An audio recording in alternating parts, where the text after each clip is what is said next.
The Secrets of Star Wars is brought to you by the StarQuest Production Network and is made possible by our many generous patrons. If you'd like to support the podcast, please visit GiveStarQuest.com. Hi, this is Vanessa Marshall. I play Hera Syndulla on Star Wars Rebels, and you're listening to the Secrets of Star Wars podcast. May the Force be with you always. Hello there. It's a power that Jedi have that lets them control people and make things float. Impressive. Every word in that sentence was wrong. Help me, Obi-Wan Kenobi. You're my only hope. This station is now the ultimate power in the universe. I find your lack of faith disturbing. It's against my programming to impersonate a deity.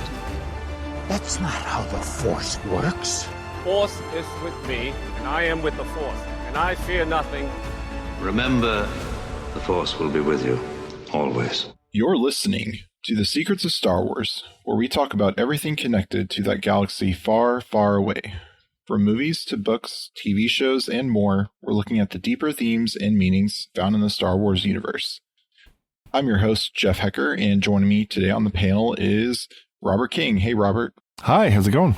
And Kathryn Laffrey. Hey, Kathryn. Hey, Jeff. All right, so today we are wrapping up our coverage of Visions Volume 3 with 2 episodes, Bird of Paradise and Black. And as a preface on why we're combining 2, well, if you've not seen them, Black is essentially a psychedelic trip through a stormtrooper who is dying and has no dialogue, so we thought it did not really merit its own episode, but I think Kathryn will have some interesting comments on it. I'll have some uninteresting comments on it. And then just as usual, I saw a few things. No. Yeah. As usual with Visions, I like to kind of look up who the studios are. And Bird of Paradise was made by Polygon Pictures, who did some episodes of the Clone Wars computer animated show, the canon one, and then Transformers Prime was a show that they did as well. And then for Black, I'm not as familiar with their work. It's David Production Studio, and they've made probably the popular anime known as JoJo's Bizarre Adventures, if you've heard of that. I've not watched it. And I believe the director has also worked with Studio Ghibli. So even if it's not as your usual Star Wars thing, it's at least has a pretty good art pedigree. So all right, so we can get into it first, and we're going to do Black first, just because I think we want to end on possibly a more positive note, but we'll see how we feel about Black. But the very basic summary, and again, there's no dialogue in it, is that a stormtrooper on the second Death Star hallucinates in the moments before impending death, as he and a friend or an enemy maybe try to escape, and he manages to survive, or does he? All right, so what do y'all think of Black overall? It is a brand new concept because, again, there's no dialogue. So I'll start with you, Robert, just your overall take on this episode. Yeah, I thought it was fascinating, like just this purely visual, visceral kind of approach to what is the experience of a trooper going through this tremendous trauma. And from the imagery in it, I read it as this is a trooper who was either on the Death Star or in a TIE fighter at the Battle of Endor and got shot down or shot out, and you know, what is going through this trooper's mind in those, you know, moments of the Death Star exploding around him. And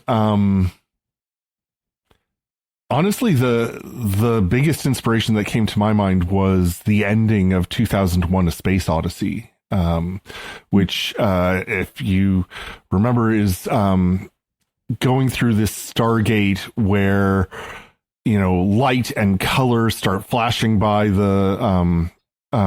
by Dave Bowman, and he ends up in a surreal. He goes through a variety of surreal landscapes and ends up in a sort of surreal hotel suite sort of thing, where he experiences in very short order, like different stages of his own life, and then has a kind of rebirth. And I saw Black having kind of a similar structure of this journey through surreal landscapes and memories of past experiences and different stages of his life. And I saw the ending as a rebirth, as a return to life. So I mean, that's I'm sure we'll have more to say, but I want to make sure Kathryn has a chance to give your take on it. Yeah. What was your overall impression, Kathryn? I know you have a lot of notes on the art, but overall, just before we get into that. My first time watching it was very quickly, and the way it was strobing, it disturbed me at first. I was like, okay, this is bizarre. And I was like, all right, I got to be able to talk about this. And I took it almost literally frame by frame because there's a lot that happens very fast. The use of the jazz music was very interesting and took me to a thought of a New Orleans funeral. So I was like, we are watching this trooper's fight for his soul because he is fighting himself the entire time, and he's fighting his memories. And I do believe, and I didn't double check it, but I do believe there were 3 times where there's like white flash. So it made me think of in the Divine Mercy, Faustina's diary, where Christ says he will come to the soul 3 times and ask them what their choice is. And so this was watching this man die through his own eyes. Okay. Yeah. Yeah. No, that's an interesting take. I hadn't thought about it that way. I guess, overall, I guess I don't get as much into the symbolism. So I like the scenes where it's like actually showing the Battle of Endor and some of kind of the realistic stuff. And even the scene that was like the flashback of him with, I guess, his love interest, whether it's girlfriend, wife, whatever. But then, we actually see their wedding. Yeah. Yeah. But, when it got to the more surreal stuff, I kind of my mind doesn't necessarily work like that. So I had a harder time kind of paying attention to what was going on. Well, gentlemen, welcome to my mind. No. Into the mind of an artist. Too much information, too fast.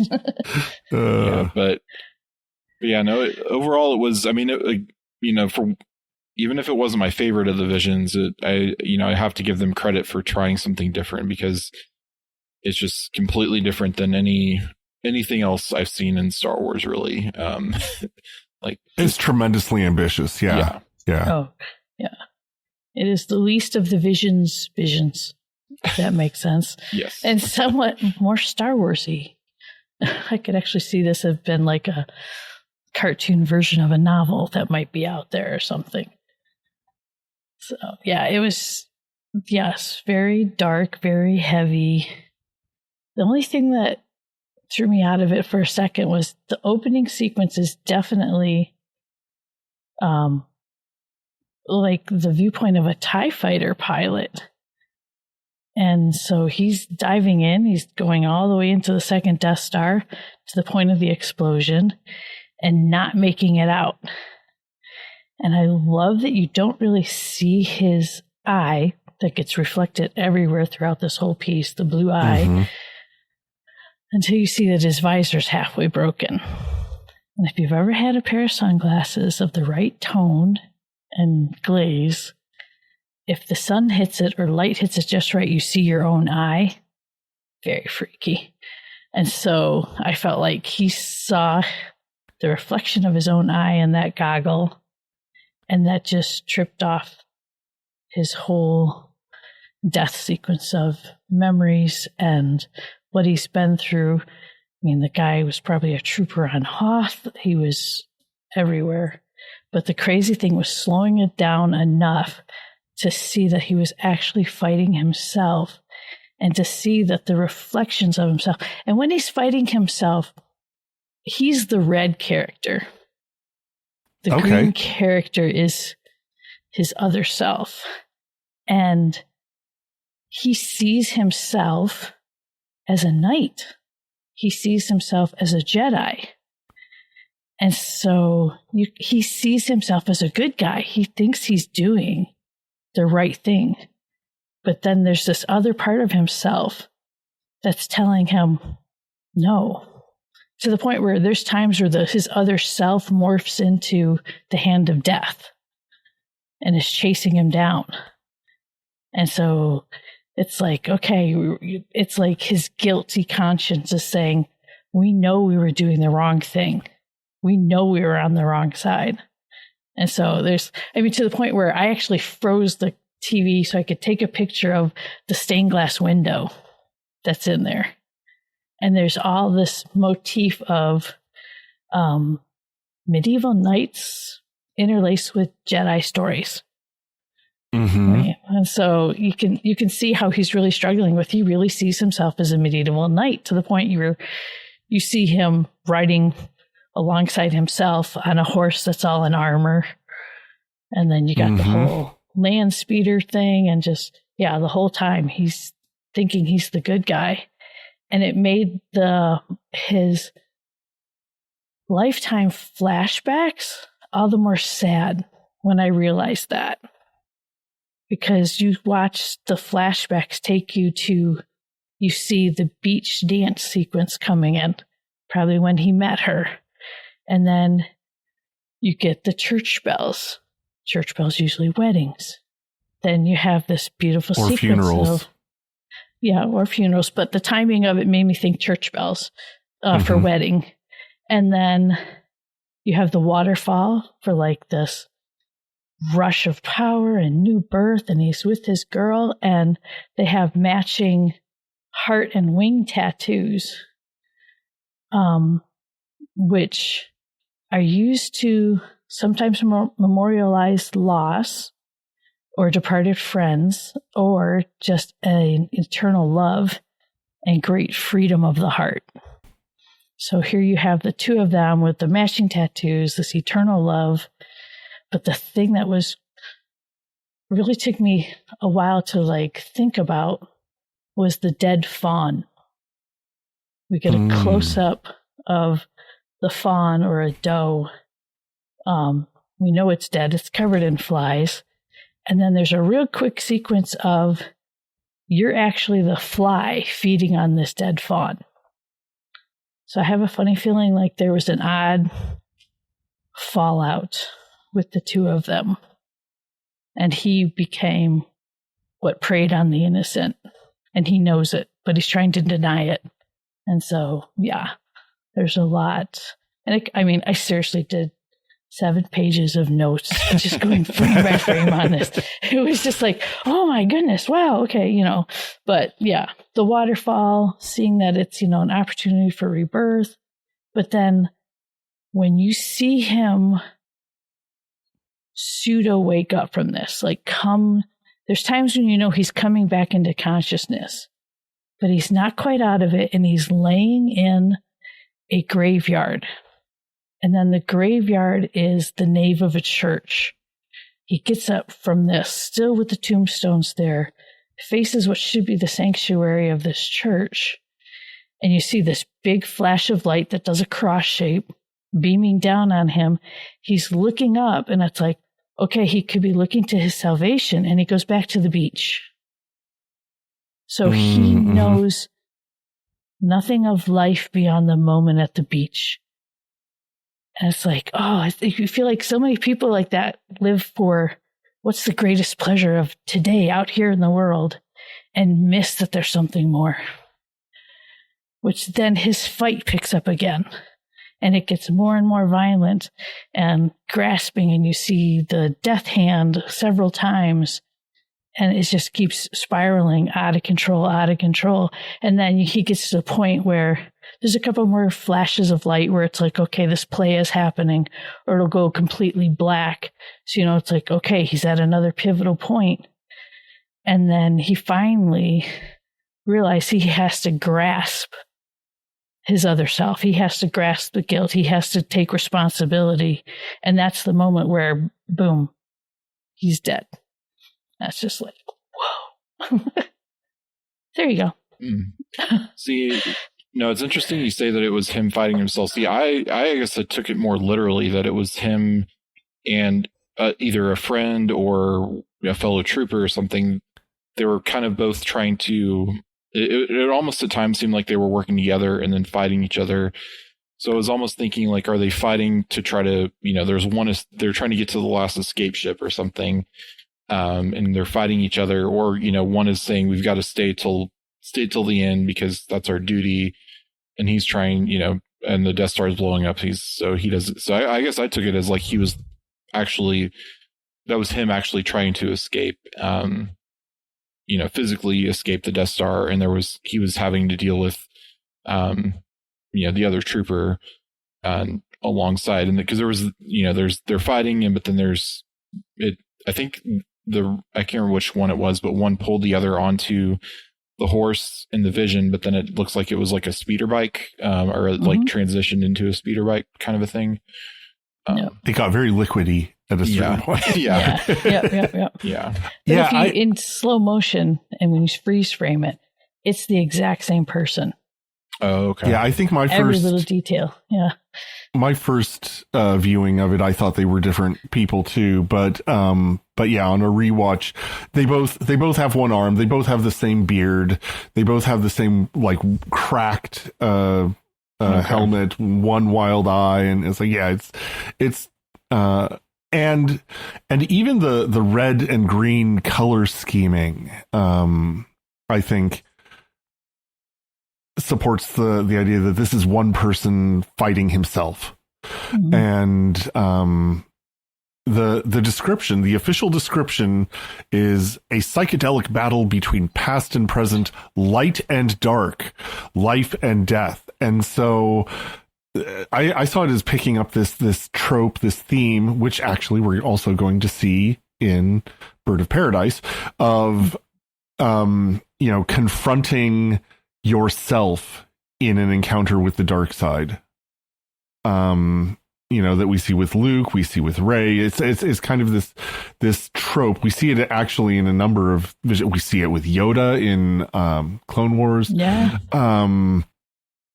This trope that runs through Star Wars. And my knowledge of Buddhism is very shallow and cursory, but I think this is rooted in a Buddhist idea of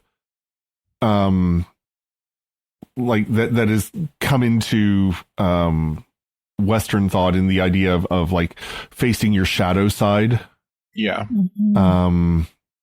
But like from a Christian context, we might look at it as like an overcoming yourself in your own heart kind of thing, recognizing who God made us to be and choosing that higher and happier version of ourselves, which doesn't deny our darkness or our even our past sins, but recognizes that these two are to be offered to God for redemption and glorification. So yeah, to me it's the trial of the cave. It's Luke's trial of the cave on Dagobah, and exactly, that's what happens in the next one as well. There's the trial of fighting, like you said, your shadow self, which we've seen Yoda, and the one I was thinking of because I just watched it recently was, or not really himself necessarily, but Kanan in Rebels has when he kind of officially is knighted as a Jedi, kind of metaphysically, because it's he kind of had a similar trial. So yeah, I think it's a very common trope. That was against the Jedi Temple Guard. Yeah. Yeah. Did you guys catch the reflections when the stormtrooper? One of his reflections was a Jedi. Oh, was it? Okay. Yeah. I didn't watch it as carefully as you did, okay. So I didn't quite catch that. But there's a fight sequence. They pan out, and the floor is reflective below them. And so his red self actually is reflected as a Jedi, I think it was. Oh, wow. And they're fighting at it. So that's why I'm like saying he thinks he's one of the good guys. And then there was another fight sequence that happened very quickly, and I paused it, and he saw himself as being as good as Mace Windu. And so he looked like Mace. It was just like, wow, okay, nope. There was a whole falling sequence in that. I thought it was really interesting how it wound down once he grasped, the fullness of himself and his guilt and everything, that his memories all go cold. And you end up, on Hoth, and it's just, everything's just getting cold. So, it's slowing down. And then you get the MRI view of him all curled up, fetal position, his brain waves just kind of slowing down. So I thought that was, then you get that final clasp of the hands right before, you get the death mask face. So see, I read that differently. I read that as when he finally reached out and clasped himself. Well, I guess first off, I read the coloring differently because, taking the Star Wars color scheme of red as Sith or dark side and green as being one of the Jedi lightsaber colors. I took the red version as being the dark, the shadow side of himself, and the green as being the light and hopeful side of himself. But yeah, then when they reach out and finally take each other's hands instead of fighting, then we see, then his armor goes to white and he's in a white landscape, which I thought was Hoth at first as well, but I think might be like the ash strewn surface of Endor, of the moon of Endor. And I think this is him waking up. I think this is him deciding, I will survive. I will go on living. And I read that final image as him being awake and rising up from that, where he had fallen into that fetal position. Yeah, it's like I would be like, okay, cool, that's a hopeful ending, except for the fact that too many times his other self was the hand of death. It was completely black. And so it's like, okay. And there's a lot of times where you see this hand where it's like, yes, this is the end. This is the grip of death. And then I thought it was really fascinating because the colors in that final image of his face, you have a lot of red and green together on there. So it's like, okay, it's all come together. Like he's, okay, I'm done. Yeah, I guess I still take it as he goes through this journey and does, like you said, Robert, he kind of integrates the both parts of himself, and he survives. And I think now that I'm thinking of it, the episode is titled Black, but he wakes up in a field of white. So, I think it's definitely open to interpretation, whether he's, is he waking up and going into an afterlife, a nice, peaceful white afterlife, or is he waking up still alive?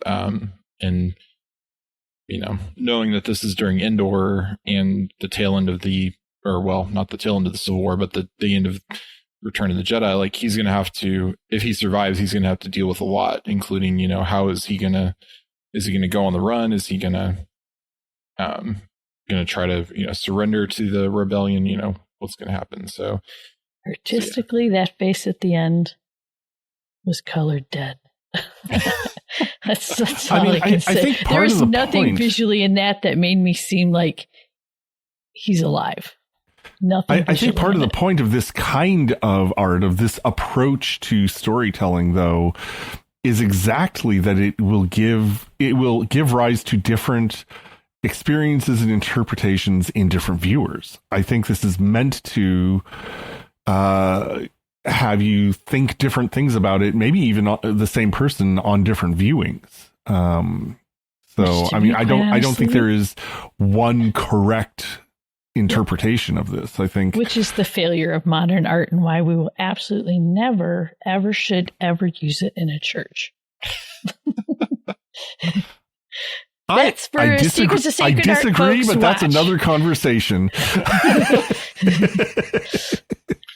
If it's sacred art, man, it better be speaking one truth. All right. Well, any final thoughts on Black before we shift over to Bird of Paradise? I think ultimately I would say it's very provocative, and it succeeds at that level. I'm not sure it succeeds as being really meaningful. There's a lot to think about. There's a lot to interpret in it, and it's hugely ambitious. It's a different kind of storytelling than we've seen before. I think I would call it an ambitious failure, but it's I don't know. I don't think I'd say I enjoyed it, but I would say I am glad I watched it. I'd say that it succeeded as a quick sketch of an idea that was never fulfilled. Yeah, it definitely was an experimental type of thing, and yeah, not one I'll probably really revisit much in the future, but it's interesting too. I did make my husband watch it just because I wanted his dude's opinion on it. And he starts looking at me like going, no. But then right away he pulls up on his phone the 1984 music video, Take Me On by Aha. Oh, yeah. It's squiggly drawn like that. And yeah. Much more upbeat. Yeah. But the same kind of craziness of popping in and out of pictures. Not quite Mary Poppins level, folks. All right. Well, I guess in that case, we can move on to the final episode we're reviewing. Again, it's episode 8, and Black was episode 9, but of Bird of Paradise. So I have a brief summary and then kind of more details as we walk through, because it's kind of broken up in an interesting way. But it's the episode opens with Nakime, a Jedi Padawan, dueling a double saber wielding Sith, but she's giving into her emotion and losing her focus. Her master fights the Sith as well, but Nakime, in her emotion, in her attack, is blinded by the Sith's saber strike and falls off a cliff. And she goes on a journey to overcome her fear and doubt and accept that she is part of the Force no matter what happens. So just, again, I'll start with overall impressions. Robert, what was your overall impression of this episode?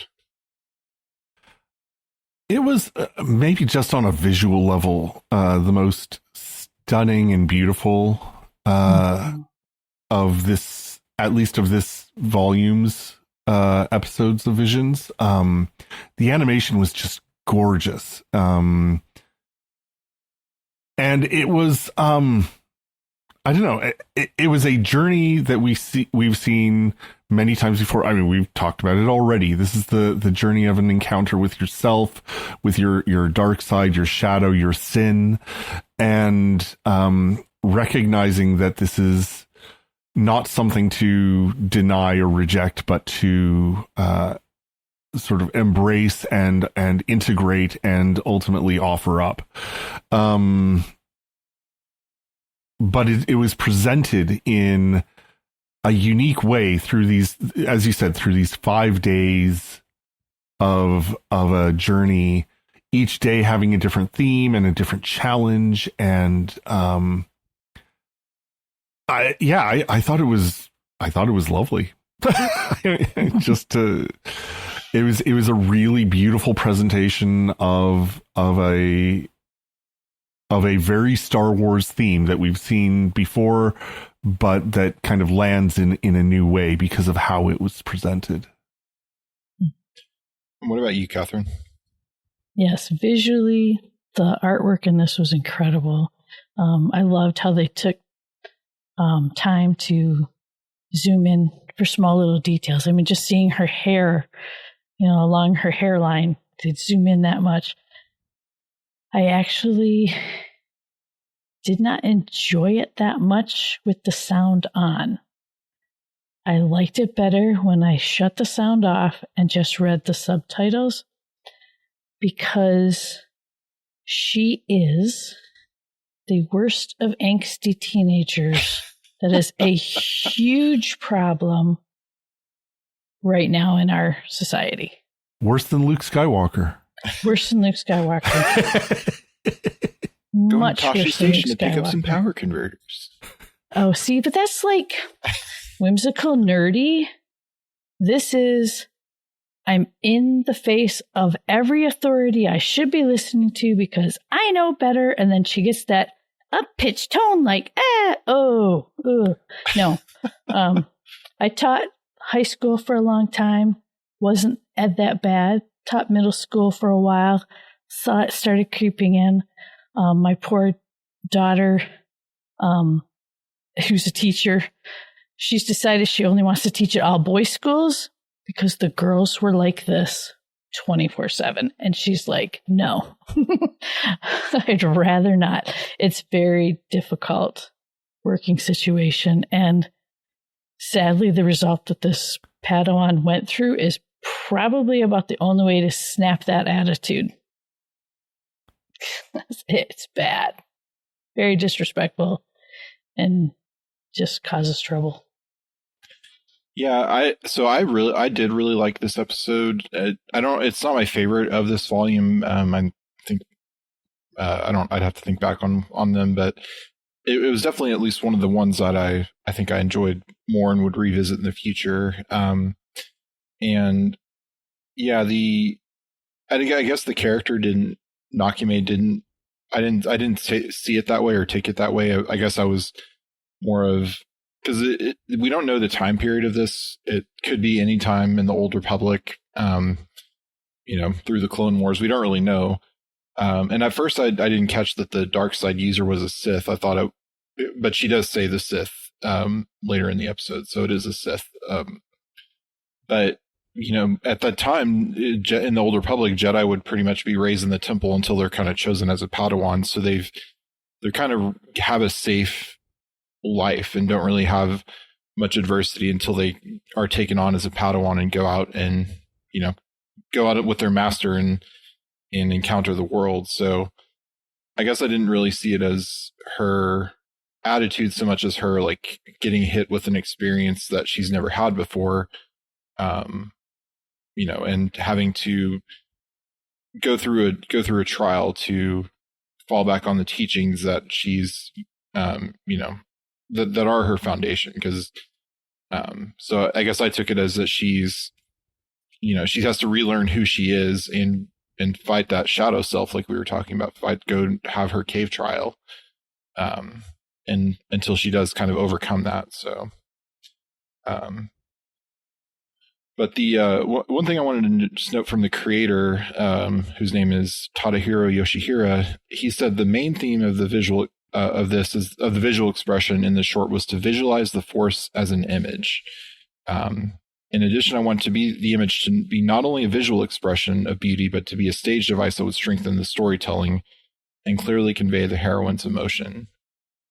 So, just because it starts out, of course, she can see, but then she's blinded and falls off the cliff and wakes up and blind. So she starts visualizing the Force in various ways that are without sight. So what did y'all think of that? That aspect of her having to see without seeing, I guess is the way we could put it. It reminded me a lot of where I've seen things like this before is in Daredevil, largely in the comics, but also somewhat in the TV and movie adaptations of Daredevil.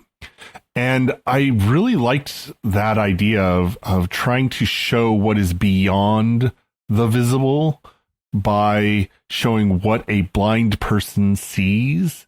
And I mean, I'm not sure how an actual blind person would respond to this. But the idea of seeing something that is beyond normal sight is a really interesting approach. And so you see the Force as light, but not normal, light from a lamp or light from the sun. It's a different kind of light. It's a light that's beyond normal vision.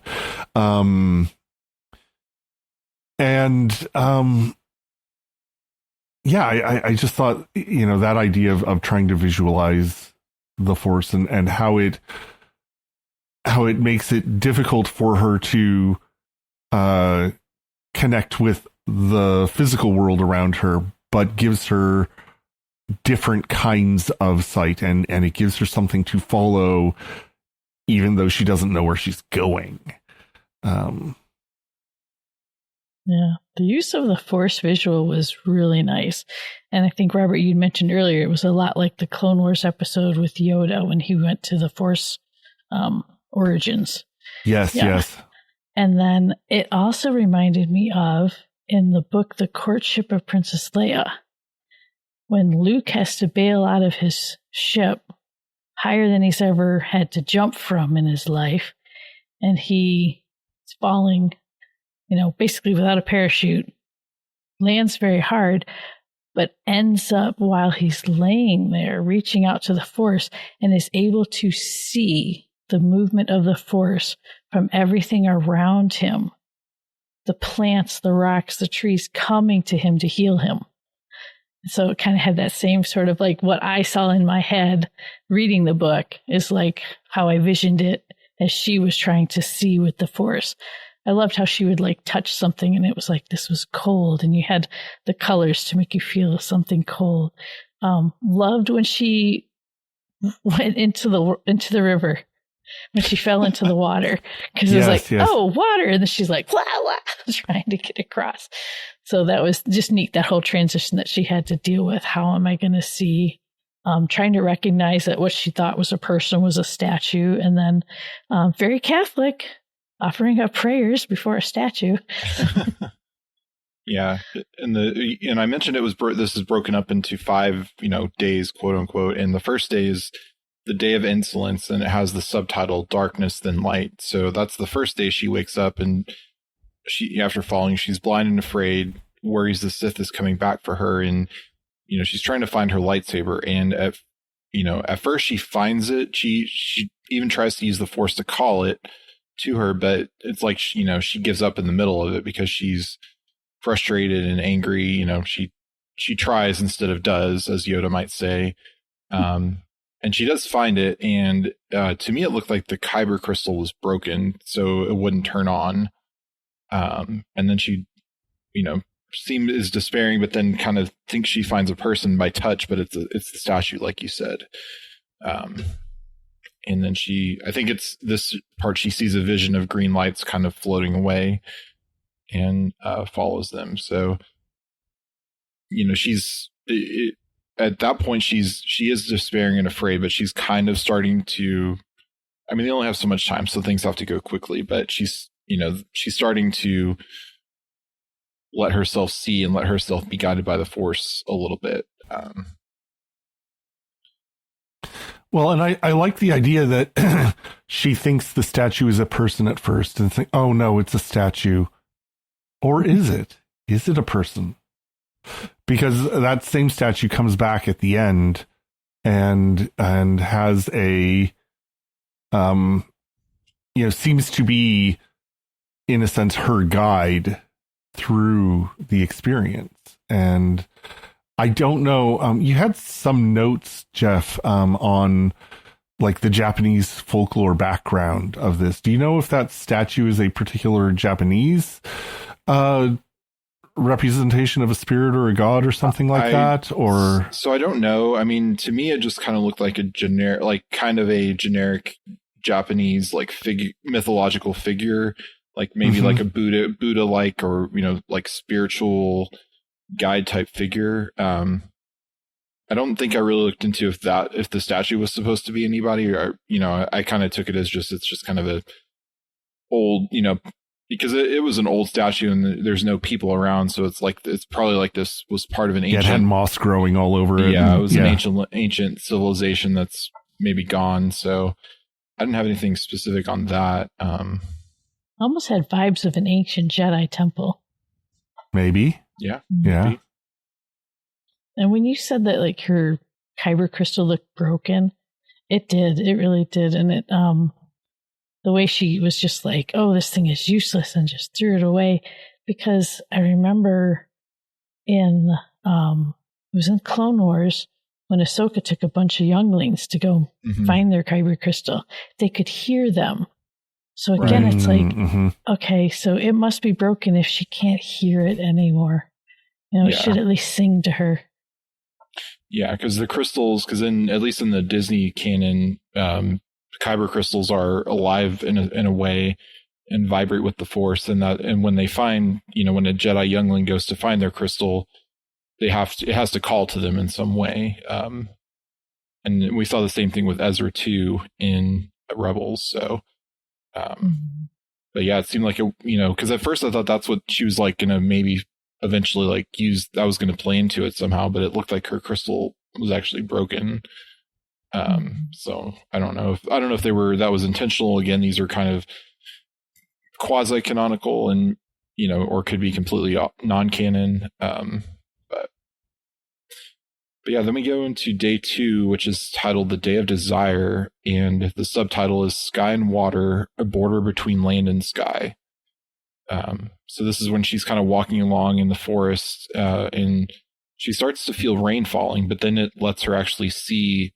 She can kind of, we're interpreting that as her seeing the echo, like hearing where the raindrops are hitting, and she's able to kind of find her way that way. But what did y'all think of this day of the episode, of her kind of finding her way through to the pond? And the opening of it with the rainfall, just knowing that it's like, okay, it's like a new day, a new hope, a new rebirth. You have the rain washing her clean. And the way she said the sky above me is open or something. So it's like she knew there's something beyond where she's trapped. That was a refreshing start to be a little break in her armor that she's put up with this attitude. Yeah, I agree. I mean, I'm from the Pacific Northwest, so rain is absolutely a symbol of blessing and life to me, and hope. And I think that's a big struggle that she's going through and I think you're right, Kathryn. She is absolutely the entitled, disrespectful teenager. But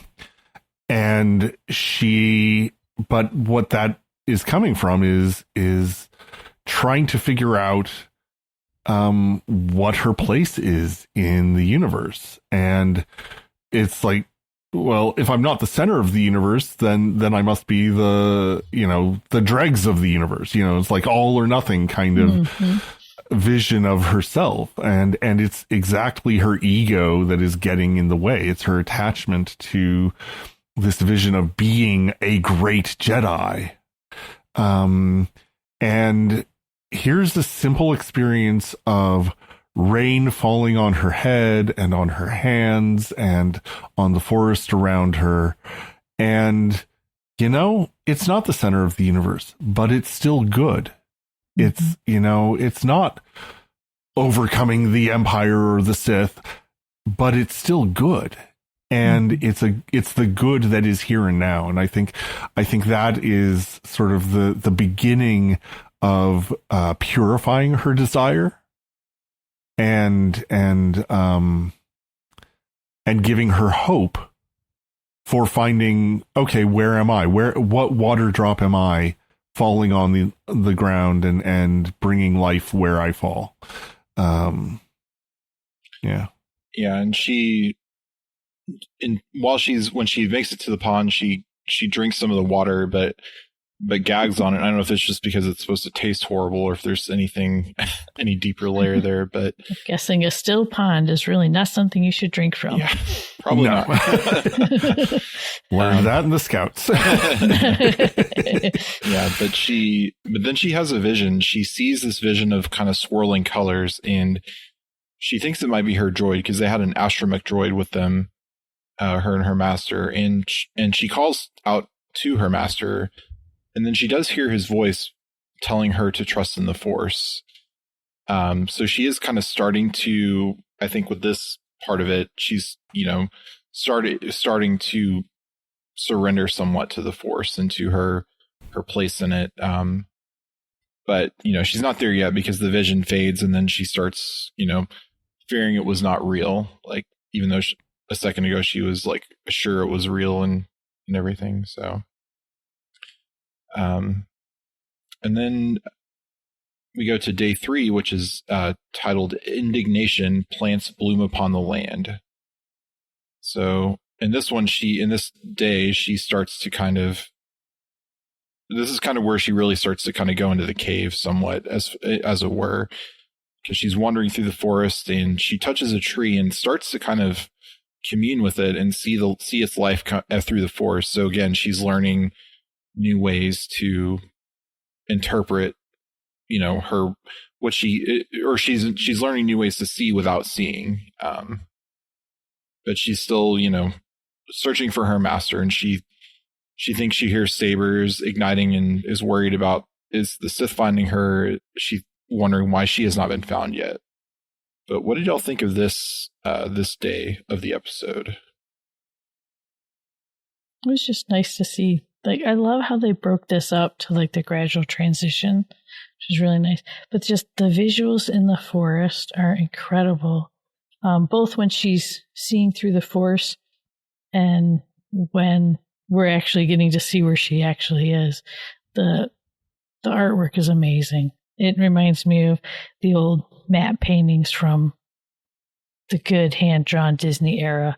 So, like, I'd say like Sleeping Beauty's forest. Beautiful artwork there. So this visually, again, just a fabulous set of design. Yeah, especially the work with light through the trees and light falling on her. I noticed the light and shadow on her face was always very expressive. But yeah, I took this as like the moment when she's been strengthened and restored enough to have hope for going forward, but now needs to be reminded the challenge isn't over. This isn't just about restoration. It's about facing the challenge. It's about having the inner strength to face the challenge that you had failed to face before. In her. I mean, we actually haven't talked about like the very beginning of this episode much at all, which is she and her master and their droid are fighting this dual wielding Sith master who looks like I don't know, like an albino version of Darth Maul, maybe. A scary clown with pointy teeth. Scary clown with pointy horns. Yeah. No, I thought the character design on that Sith was fantastic. I loved that so much. Well, I did have some notes on that from the director. Since if you're there, if we want to talk about her, but he said that while working on the script, they set their sights on, and I'm probably going to say it wrong, Amana Sugame. She's a goddess from Japanese mythology, said to be the origin of a mischievous demon that appears in many folk tales. And then the art director expanded upon that, the image of the Oni, which is the horned demon widely known in Japanese folklore.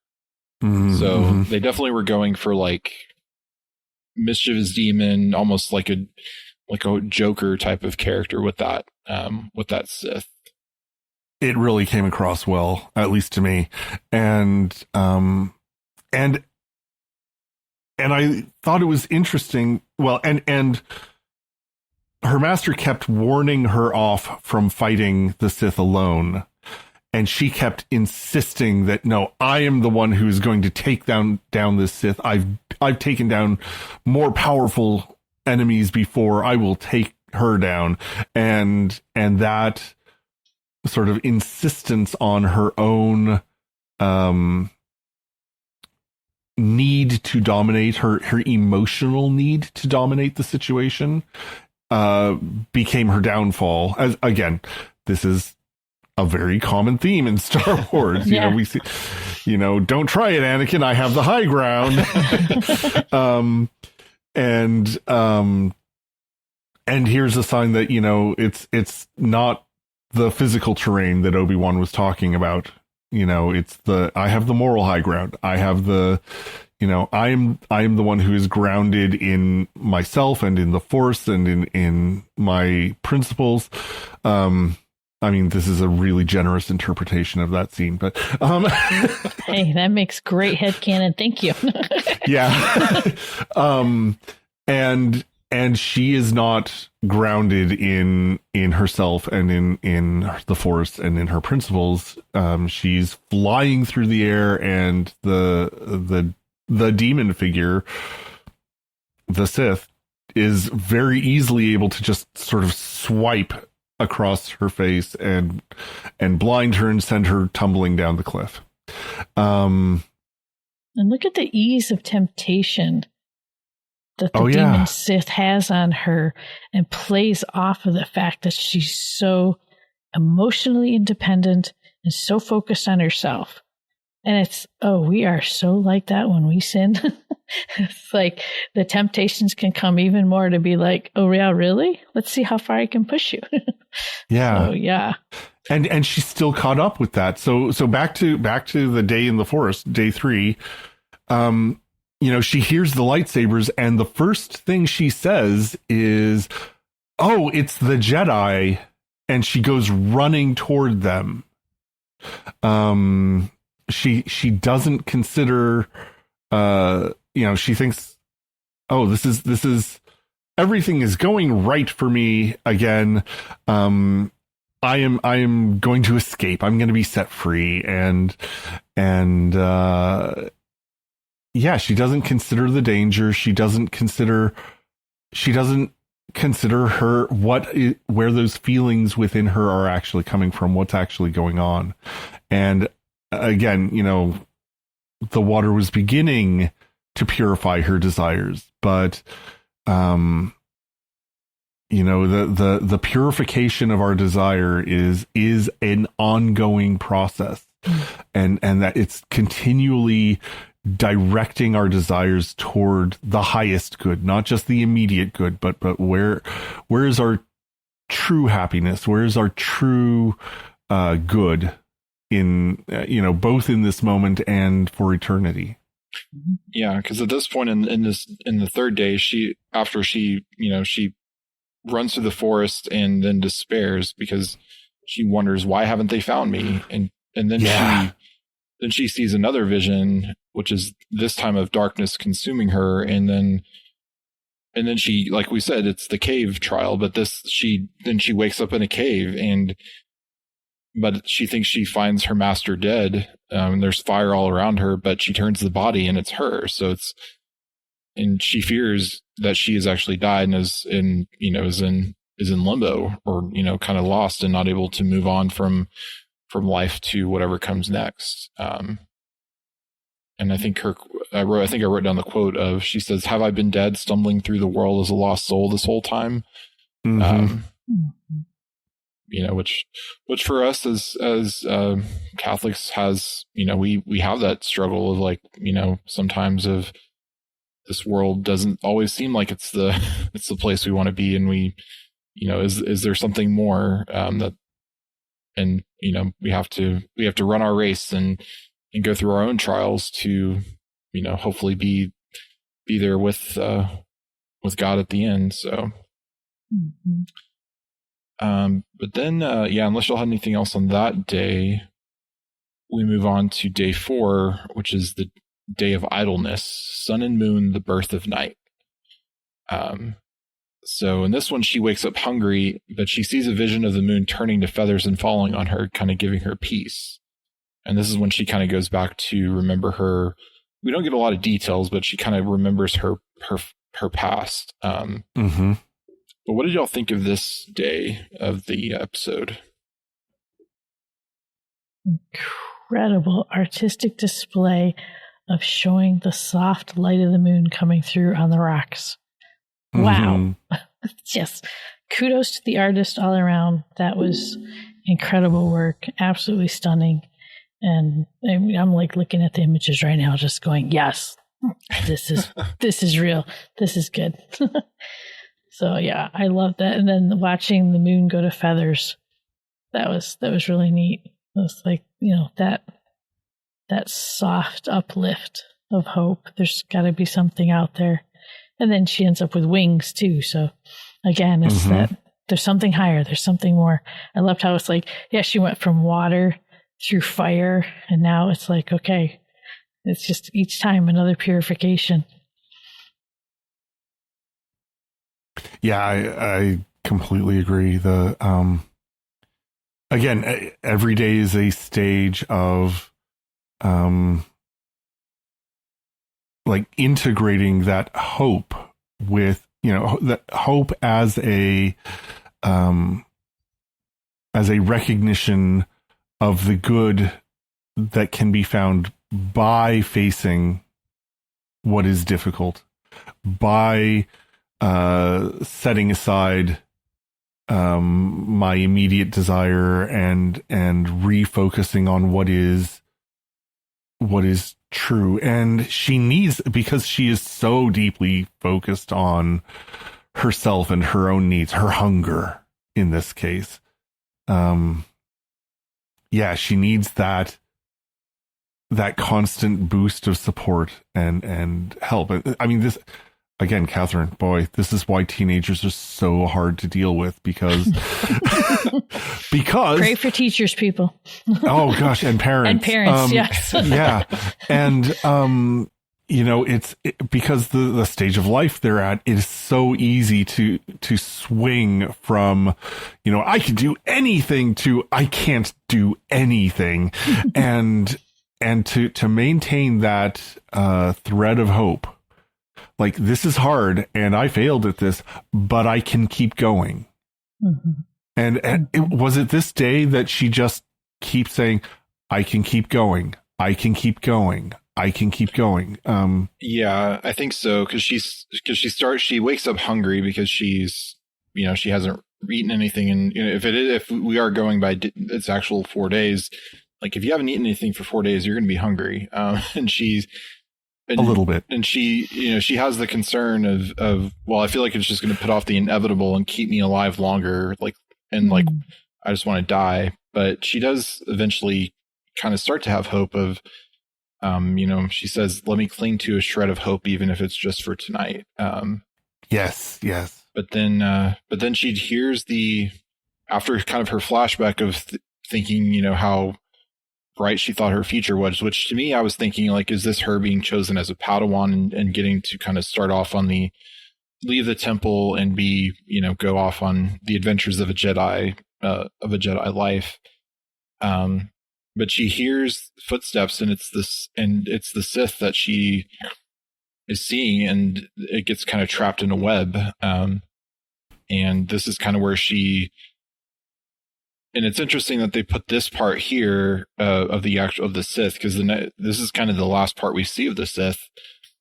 But the Sith tries to turn her, telling if she gives into her fears, she will live.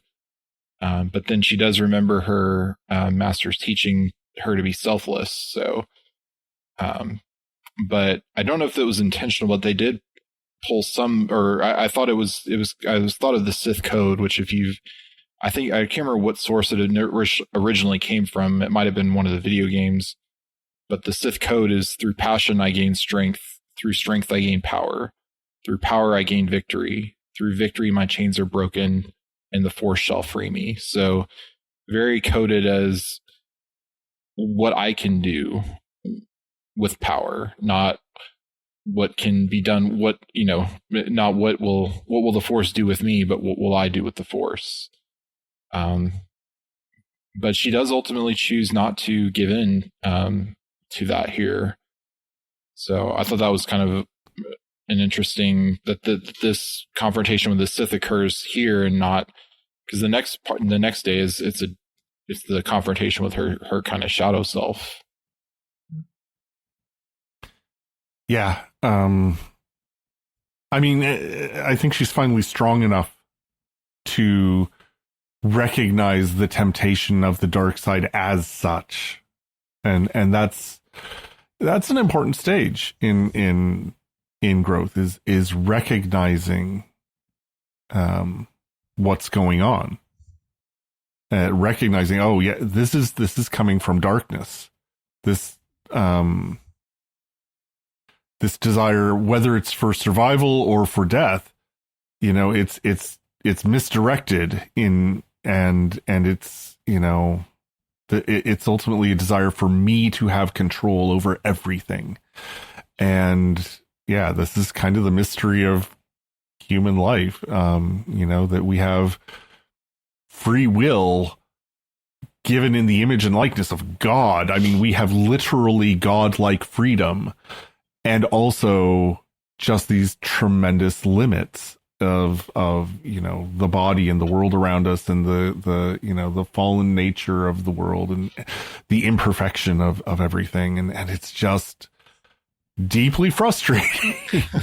And the temptation is always there to try to say, no, I want control over everything. I need control over everything, rather than recognizing that, our freedom is for choice. It's not for control. I'm glad they ended the day with her almost choosing. She was still reaching out toward the Sith at the end of the day. And it was like, okay, she said the right things. I know I can do this, but then she reached out, and it's like, yeah, we do that too.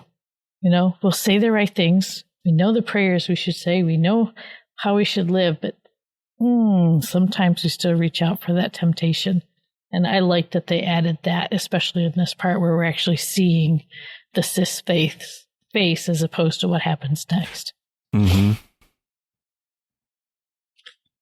Yeah.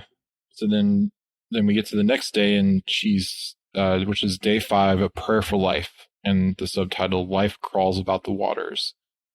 And so she's standing by a waterfall, and she thinks she can't go on, but then she meets a little spirit guide, voiced by George Takei in the dub version. But it starts to teach her that, even though she is blinded, it's what's kind of keeping her from moving forward is that her heart itself is blinded, and that she needs to trust, basically to trust in the Force. But what did y'all think of this kind of final day? And then of course later she has her confrontation with her shadow self, but just kind of initial impressions of this, final day. Okay, her cute little spirit frog was adorable. And blind. And he was blind. Yeah. That was really, like, the way he showed his eyes was like, okay, yeah, he's blind too. But yeah. How he told her to sit here and meditate. No, not here. And, sitting under the waterfall. It's like, if you're asking for show me the way in an outpouring of grace, you need the whole bucket full. So I like her. She's cold. But that was really neat. And then, just the way everything wraps up through this day, and her fight was fascinating. Mm-hmm. It's just every blow she's changing to look like the Sith that she's fighting, which has her face now. But it was just neat to watch how every blow you'd see something change on her face. And then, the full way it all comes together. And again, this is where I see this show and Black paralleling each other. You have the fight, you have the waterfall, the outpouring of grace. Which way is this going to end? And the way that she embraced it and spoke through it was different than the visuals that I saw with him constantly fighting. I give up. And I just have to accept my death. Because, it's like, and the other reason why I know he died, he was still on the Death Star, so it explodes, so he's gone.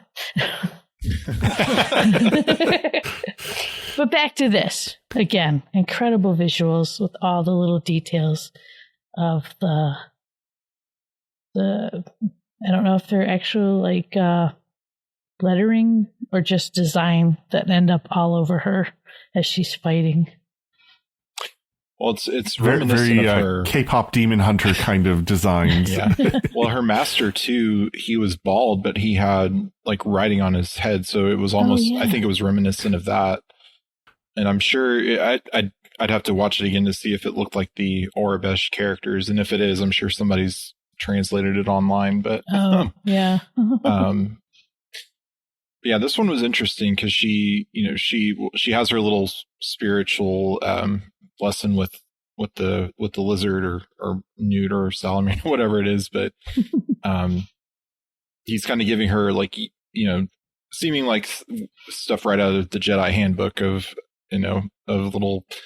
little quotes about the Force. But I think I wrote down a couple, but I think my favorite was probably "True vision flows from beyond the stars to part the veil of illusion." I thought that was a really good line. And similar to our spiritual life, if we don't reach beyond what we can what's in our physical world, what we can see, hear, and touch, and we're not going to grow in our knowledge. I mean, we'll grow. You can grow up to a point, but we're limited in our human bodies until we hopefully one day get glorified bodies that may have all kinds of other abilities. But yeah, then she kind of stands under the waterfall and she sees the bird of paradise, the proverbial, or I guess the eponymic bird of paradise, which her earrings were also in that shape as well. I don't think we commented, but she sees the flower bird, the actual bird of paradise flower, and hears the Sith telling her to take it, and it's symbolizing the power of life. I think if she does, and she does take it, and she starts to feel that power flowing through her, and that she can do what she wants, and that's when kind of the Sith vision appears, but it's her. And she starts to fight it. So what did y'all think of that fight scene with with her shadow self? I know we talked about it already. Just going back to the taking of the bird of paradise is, this is the Garden of Eden. This is the take this and you will be like God. This is the take this and you will finally have control. Take this and you will live. You will not die. And I thought, I think it's deeply realistic for her to reach out in desperation and take the thing that she sees as promising freedom from the distress she's in. And I think it's also deeply hopeful and maybe even, maybe not for every single one of the saints, certainly not for Our Lady, but like this moment of recognizing, oh yeah, I am a sinner. I give into temptation. It happens. And that's not the end of the story. And yes, my sin is what sets off this combat with that shadow self, that concupiscent self, if you will. But it's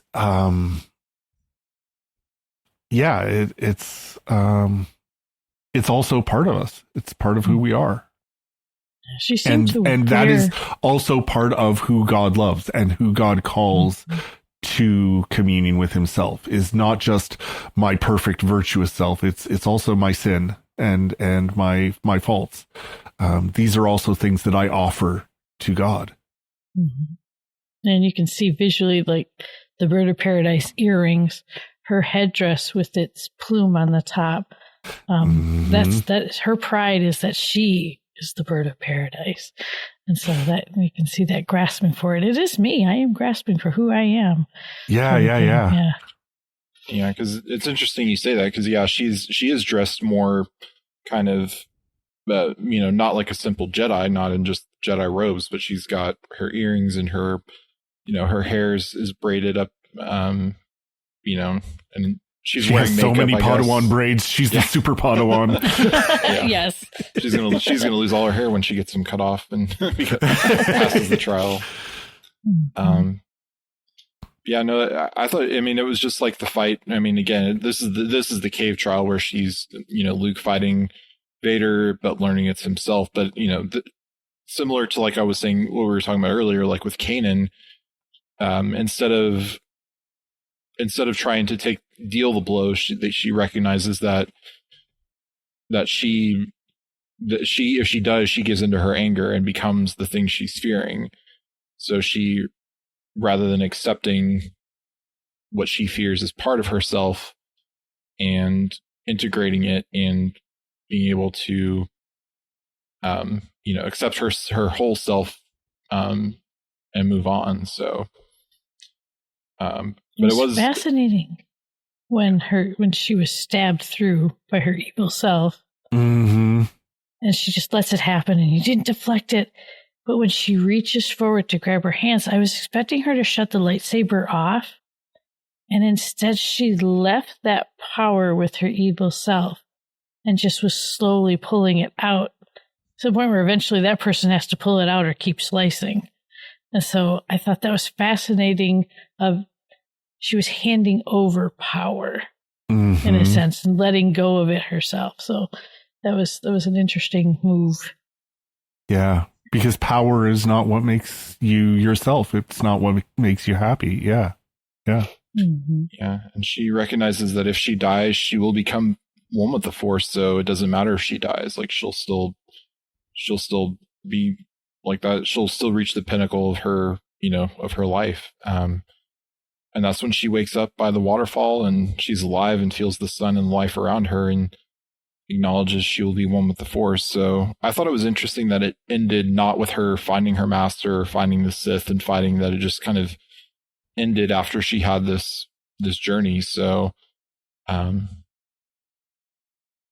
she went back to the statue. Did she say thank you to the statue? Think so. Yeah, she does. Yeah, I think so. And that's when I felt like seeing the statue from the backside, because I remember the little amphibian frog thing, whatever it was, had like a little swoop on top of its head.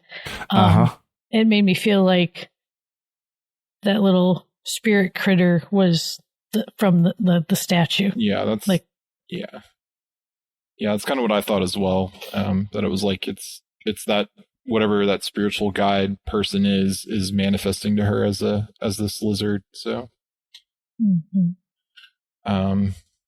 and then one other thing I had from the director on this, talking about if they do a sequel to this episode, he said if Nakime's journey were to continue, it wouldn't be about her regaining her sight, but rather about exploring the contrast between Nakime, who lives by perceiving and resonating with the world through her heart under a unique set of rules, and those who understand the world through visual information. So it sounds like they want to explore, if they do more, to explore that kind of connection or that kind of difference between people who can see and people who live without seeing. So it's interesting that he's envisioning a possible sequel because, again, this is like another connection between Black and Bird of Paradise. They're different from so many of the other Visions shorts in that so many of them are kind of origin stories of a hero. And while you definitely can envision her story going forward, this is a complete journey, and it doesn't sort of imply further adventures that we need to follow. It feels very complete in itself, at least to me. And while I love the visual style and I would love to explore the character more, I think it's like, I almost don't want to like ruin the completeness of this story with trying to, spin out more tales of Nakime. Yeah, I'd almost like to see her show up in somebody else's story as just a wizened old woman. And, she helps someone else. That would be really kind of neat. She'd just be this little old lady who still lives in the same woods with her little frog. That'd be pretty cool. Yeah. So overall, what did you, it sounds like I think we were all pretty positive on this one, but definitely more so than Black. But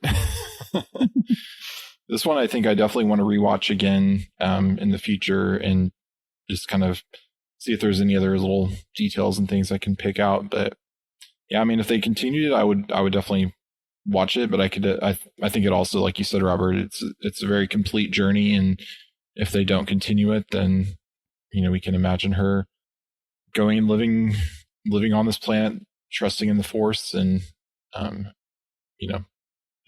then and being a Jedi. So you can use a lot of those like full landscape scenes for screensavers. That'd be awesome. Yes. That sunrise scene, that was great.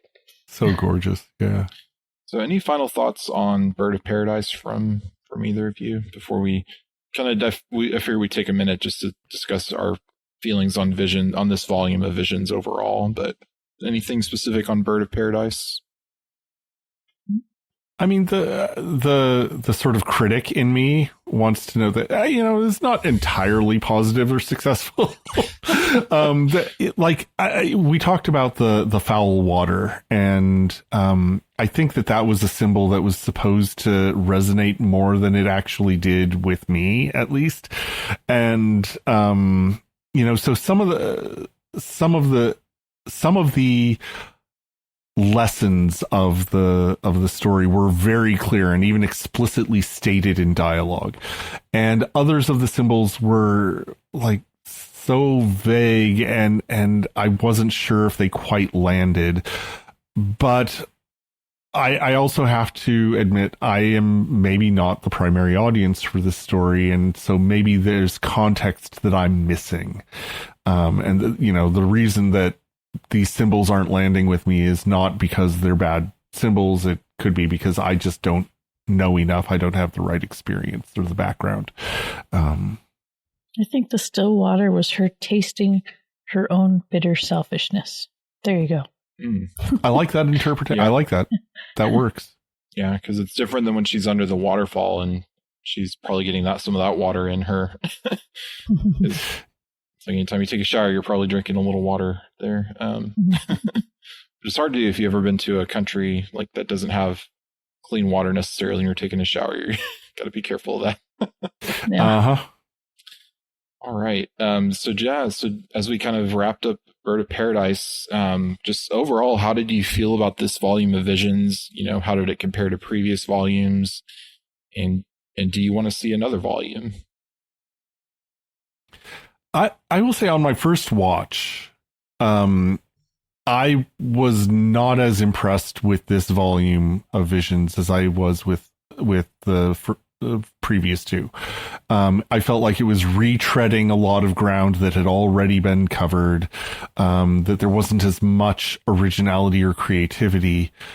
But on rewatching them, and especially in talking about them on this podcast, I've come to recognize, there's a lot of depth to all of them, and I would say it absolutely stands up with the first two volumes, and if it doesn't have that sort of freshness that seeing volume one for the first time is like, I've never seen anything like this before. It can't possibly have that, but it does build upon it. So it's moving the vision forward, I guess I would say. Yeah. And I enjoyed that. There's something that I enjoyed about every single one of these, including Black. What about you, There was Kathryn? something refreshing about season 3, giving us some continuation, because I know right off the bat with season 1, everybody's like, I want to know what happens next. There were some stories that I would rather have seen what happens next. Like the painter girl in the first one who was gosh, yes. Yes, right. Okay. And that was really good. But season 2 for me was so fresh because of the global variation in the art. I loved having that where it wasn't all one style. And it was just refreshing, because when you're getting little snippets of stories, I'd rather have it be like, you're in a library and you get all this variety, rather than you're standing in one section and this is all you can pick from. But I mean, I enjoyed what they did. Some of it took a couple watchings, and some of it I didn't watch until after I listened to somebody else talk about it, and then you can go back to it. But yeah, there were some good moments to it for sure. Yeah, I'll say overall, I think season 1 might still be the strongest volumes, or volume 1 might still be the strongest. I haven't rewatched 2 in a while, so I don't remember. I remember some of the episodes, but not as many of the others, so I'd have to kind of go back and watch to compare. But I did really like some of the ones in this volume. I think I liked the Duel, the first one. I liked Bird of Paradise. The Ninth Jedi sequel is pretty good, but I think I still liked the original one more. And then some of the other ones were good, kind of a lot of good action ones. But yes, some of them were definitely leaned into some of the more anime stuff, anime tropes. So yeah, no, I would definitely love to see more, and we'll see what we get. I know we're getting the Ninth Jedi series of some sort. I think it's supposed to be this year, but I don't know if it's going to be like 10 20-minute episodes or like 6 20-minute episodes or whatever. So all right, so as we look ahead with Visions wrapped up, you might be wondering what is next for the podcast. Well, the next Star Wars TV show, Maul Shadow Lord, will premiere in April, so we will next be doing a deep dive episode on the character of Darth Maul before this animated series premieres. And we will cover that weekly, even though the series is going to double up on episodes, and it's going to be 10 starting in April. So we're going to get behind, but we want to give each episode its proper due. So we're going to cover it weekly, episode by episode, along with a short disruption to cover the newest Star Wars film, The Mandalorian and Grogu, in May. So we'll be covering Maul and then The Mandalorian through April through June or so. And if you've never watched the Clone Wars and you're curious about this Maul show, I'm gonna read out the episodes that in the Clone Wars, because you might be wondering, how is Maul still alive? How did he somehow return? So the specific episodes to watch would be in the Clone Wars are season 4 episodes 21 and 22, season 5 episode 1, season 5 episodes 14 to 16, and then season 7 episodes 9 through 12. So I do like all the Clone Wars, recommend watching if you haven't, but those are the specific ones. And then we might talk about some of his episodes in Rebels, which takes place after the Maul show. So there's the Maul show is kind of the middle ground between them. But the Rebels episodes with Maul are season 2, episodes 21 and 22, and then season 3, episode 3, episode 11, and episode 20 are I think the main ones. So. And I'll share those on the Discord as well, so if you didn't want to write all that down. But I think that is it for this episode of The Secrets of Star Wars. We'd like to take a moment to thank all of our patrons to make this show possible. So thank you to all of our patrons. Their generous donations help us to create The Secrets of Star Wars and all the shows here at StarQuest. And you can join them at givestarquest.com. And be sure to follow the show, The Secrets of Star Wars, on Apple Podcasts, Spotify, your favorite podcast app, or on the StarQuest YouTube channel. You can find us on Facebook at facebook.com/StarQuestMedia, or on X, where we are at SQPN, or on Instagram, where we are at StarQuest Network. And be sure to get your official Secrets of Star Wars gear at SQPN.com/merch. And now we'd like to hear from you, our listeners. What did you think of The Bird of Paradise in Black, or Visions Volume 3 as a whole? You can let us know by sending us an email at starwars@sqpn.com, on our social media pages, or by leaving a comment on our channel on the StarQuest Discord server, which you can find at sqpn.com/discord. So join us next time for our deep dive discussion on the character of Darth Maul. So until then, thank you, Kathryn Laffrey, for joining me and sharing the secrets of Star Wars. Thank you, Jeff. And thank you, Robert King. It's always great to be here. And once again, I'm Jeff Haecker. Thank you for listening to The Secrets of Star Wars on StarQuest. Here's another podcast on the StarQuest Network you're sure to enjoy. The Secrets of Movies and TV Shows. Find it wherever fine podcasts are found or at sqpn.com/secrets.